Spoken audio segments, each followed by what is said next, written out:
Övladım mənə yaxınlaşır, deyir ki, burada mən dilaltı saitlər, dil ortası saitlər, uzanan saitlər, uzanmayan saitlər filan deyir, bunları öyrənir.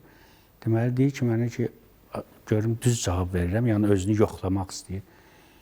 Öyrənməlidir, deyirəm, öyrən, amma bil ki, mənim 50 yaşım var, mənə həyatda bir dənə yerdə lazım olmayıb bu. Bir dənə yerdə saitin, o fonetikanın incəlikləri ancaq bəlkə dilçilərə lazım ola bilər, öz işlərində, spesifik işlərində. Amma bir insana həyatın hansı məqamında lazım ola bilər bu? Harada biz o uzanan, dodaqlanan sait filan dilaltı, buna heç bir yerdə həyatda lazım olmayacaq insana.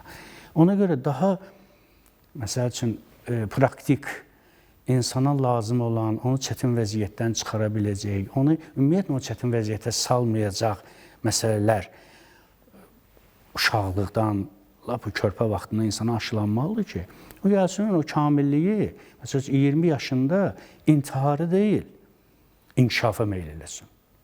O özündə o psixoloji çətinlikləri aşa bilmə gücünü tapa bilsin. İnsanlar faydalı informasiya aldığı müddətcə özlərini qoruya bilirlər və ailələrini. Faydasız informasiya isə əksinə onları o həmin uçuruma sürükləyir. Çünki faydasız informasiya əlində o kağızdan qılınca bənzəyir.